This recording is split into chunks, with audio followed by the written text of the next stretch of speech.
Hello students, in today's video lecture we will talk about the some anti-emetics drugs. In that class of anti-emetics we will cover in this video lecture anticholinergics, mechanism of action of as anti-emetics.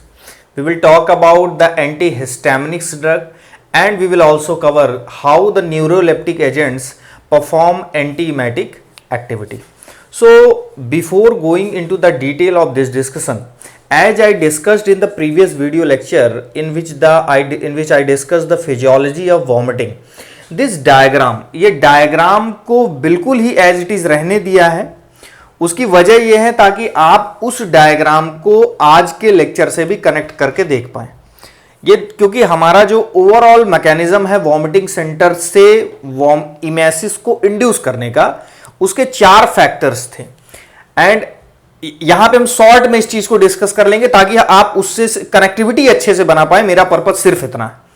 तो vomiting centre which is present in the medulla oblongata is stimulated by the vestibular nuclei and from the vestibular nuclei the coming nerve which is 8th number nerve that takes the signal from the inner ear and sends to the vomiting center.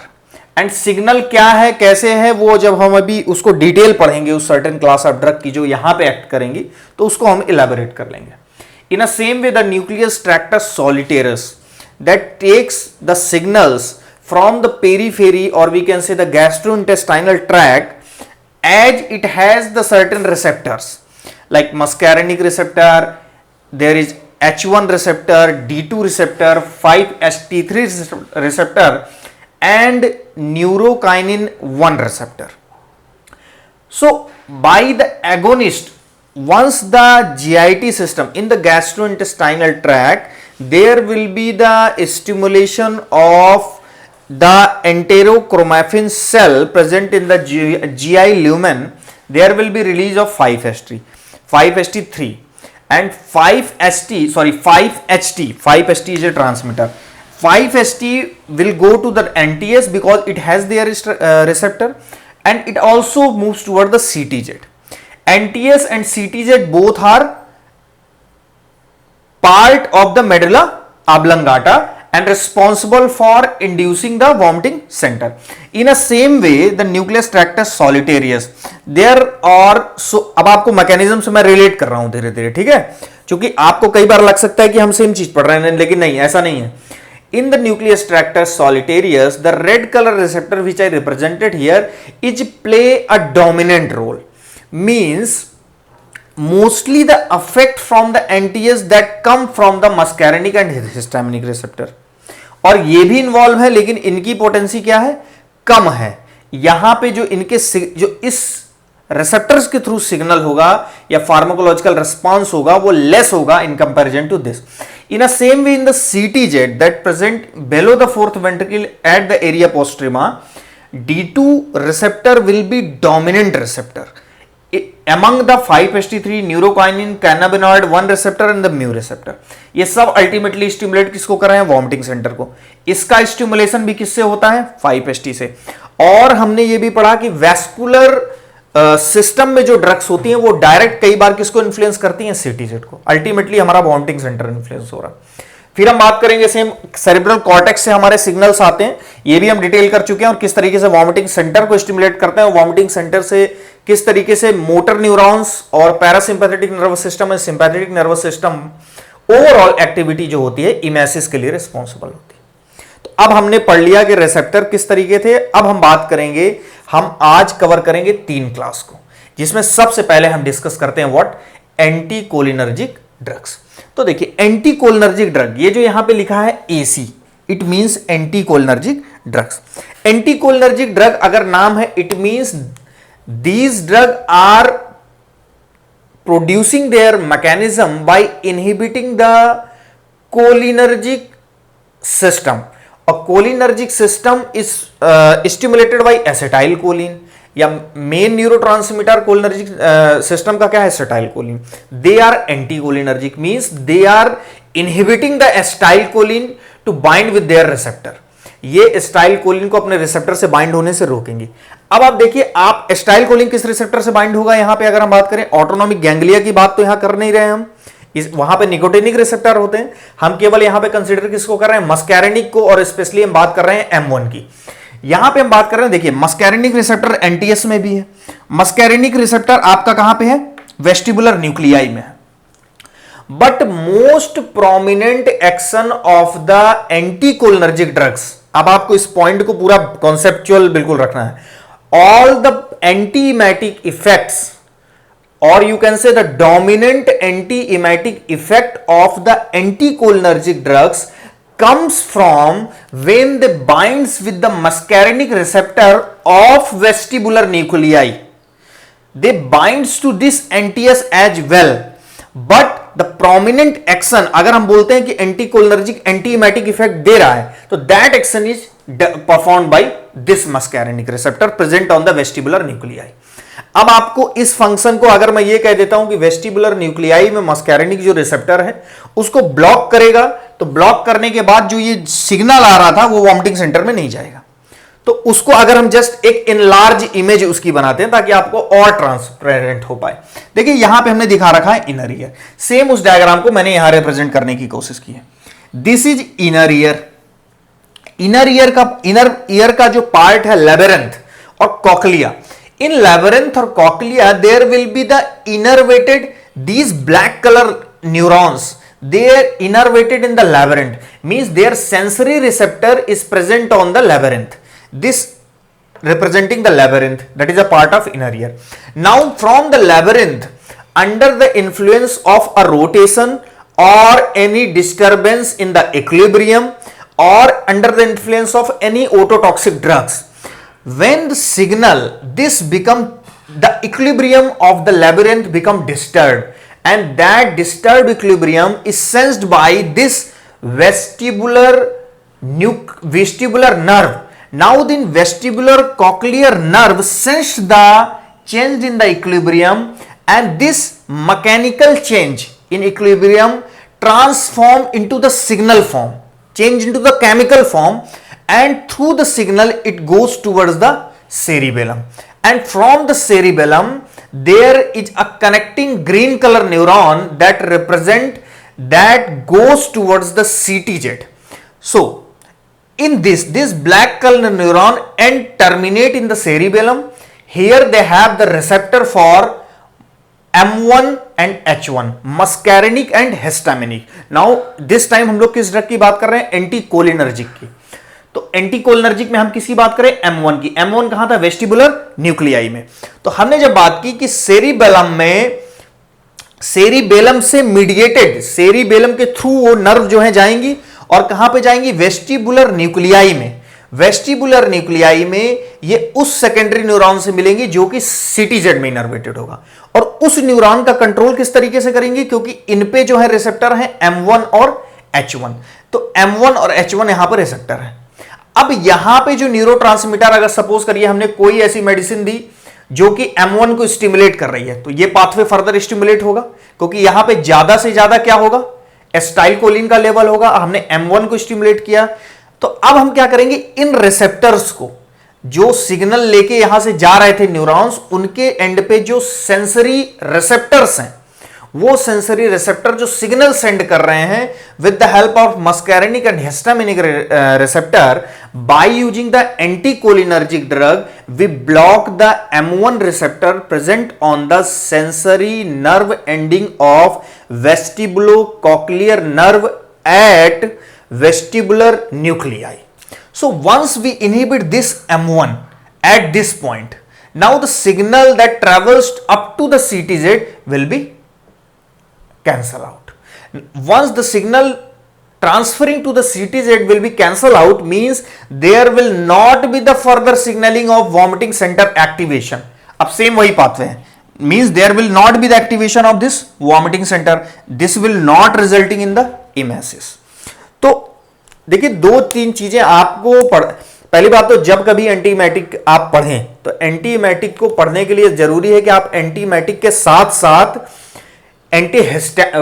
Anticholinergic के साथ साथ एंटीहिस्टैमिनिक्स को भी पढ़ें, क्योंकि anticholinergic और एंटीहिस्टैमिनिक को साथ पढ़ने की वजह यह है कि बेसिकली जो वेस्टिबुलर न्यूक्लियाई में जो हम इफेक्ट देखते हैं वो दो रिसेप्टर के थ्रू आता है, दो रिसेप्टर के मॉड्यूलेशन में आता है।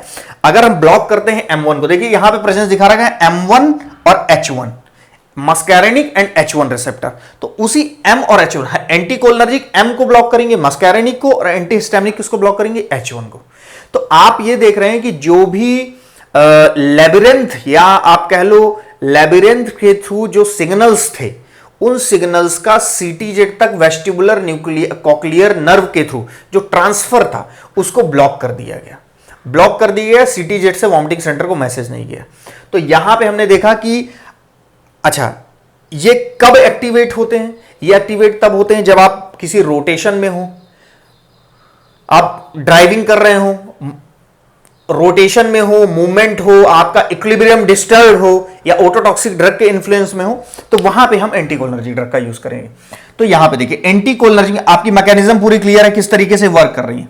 हम बात करते हैं लाइक हायोसिन की, तो चूंकि ये रोटेशन और ये सब के, तो इसीलिए हम इसको यूज करते हैं मोशन सिकनेस में। मोशन सिकनेस क्या होता है, मोशन सिकनेस में जब आप मूवमेंट करते हैं, रोटेशन की अगर आप बात करते हैं, तो वहां पे मूवमेंट की वजह से इक्विलिब्रियम लेबिरिंथ का डिस्टर्ब होता है, और वो लेबिरिंथ का डिस्टर्ब इक्विलिब्रियम सेंड करता है सिग्नल किसको, सीटीजेड को, जो कि वॉमिटिंग के लिए रिस्पॉन्सिबल होता है वेस्टिबुलर कॉक्लियर नर्व के through.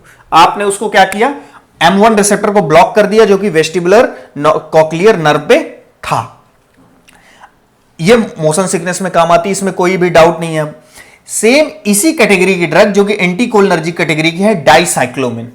Dicyclomine GPAT point of view से इंपॉर्टेंट ड्रग है, क्योंकि ये prophylaxis of motion sickness and morning sickness में काम आती है।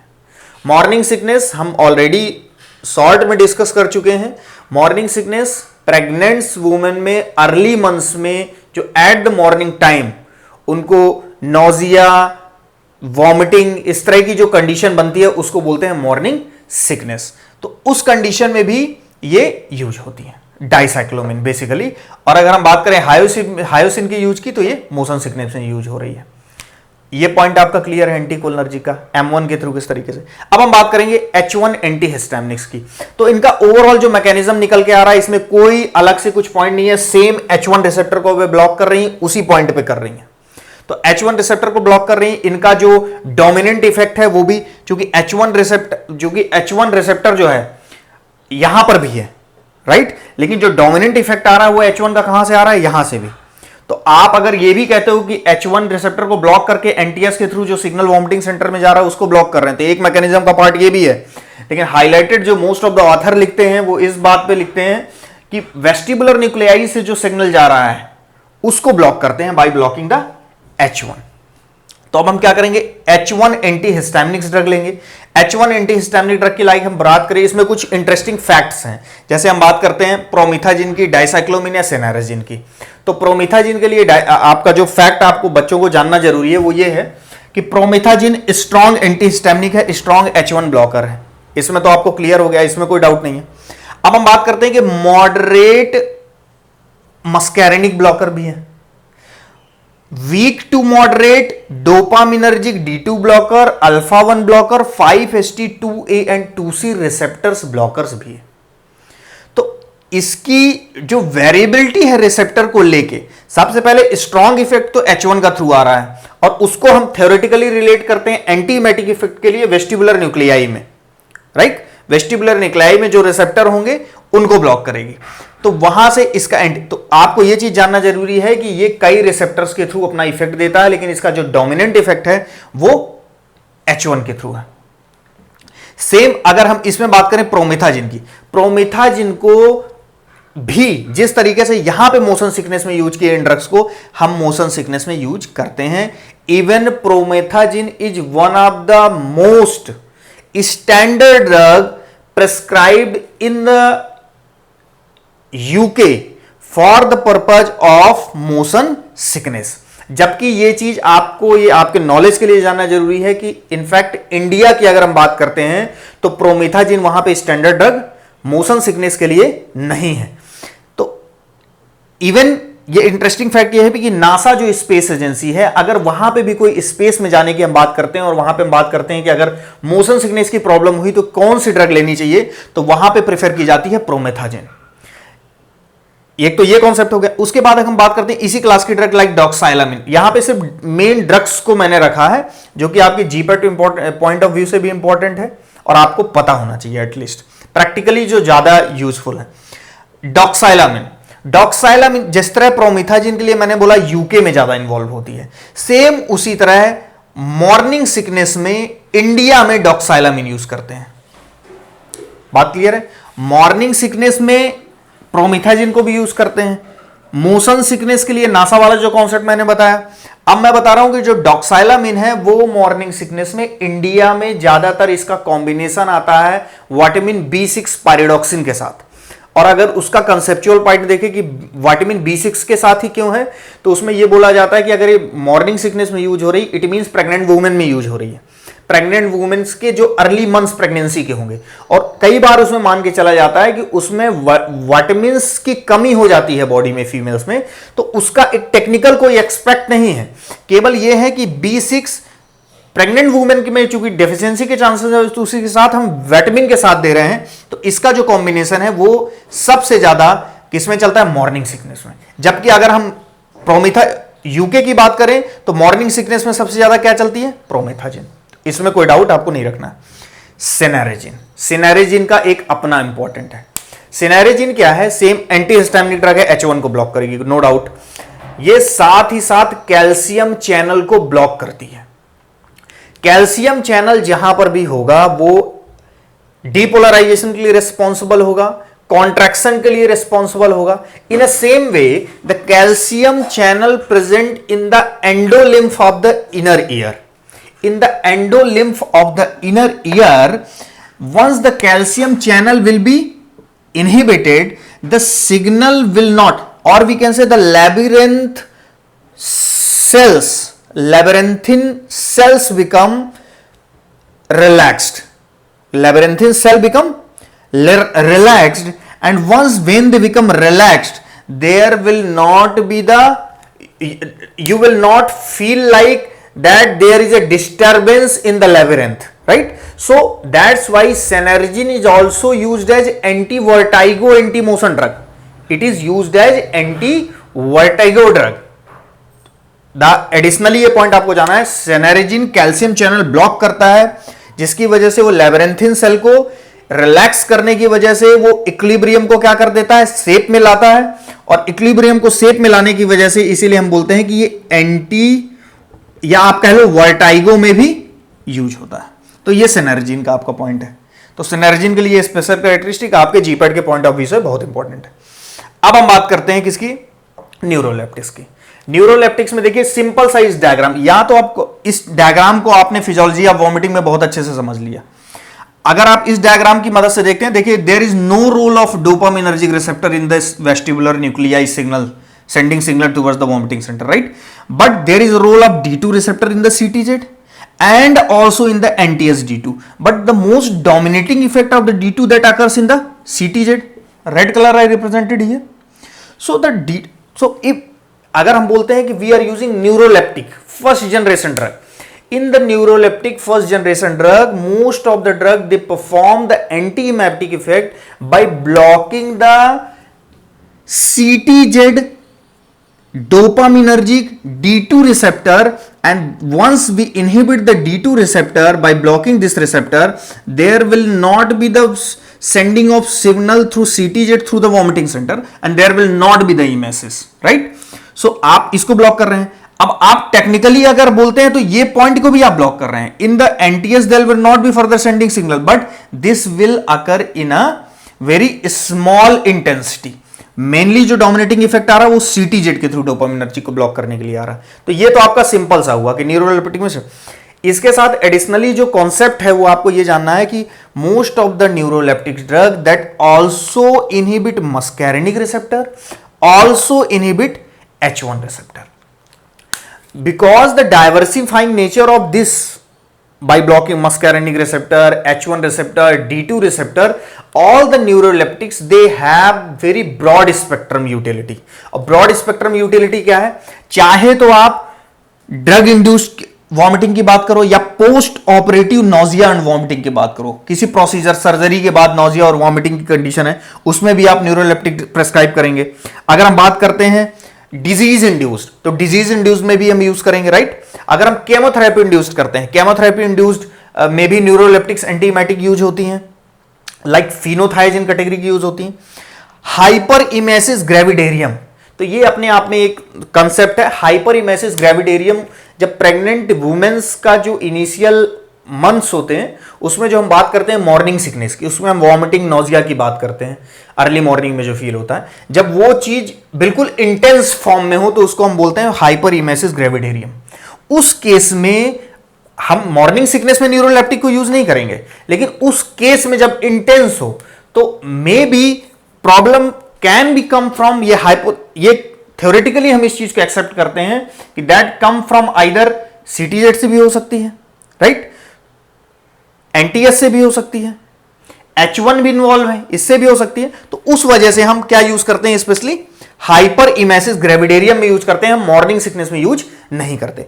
एक जो आपको कैरेक्टरिस्टिक यहां पे जाननी है ड्रग की, प्रोक्लोरपेराजिन.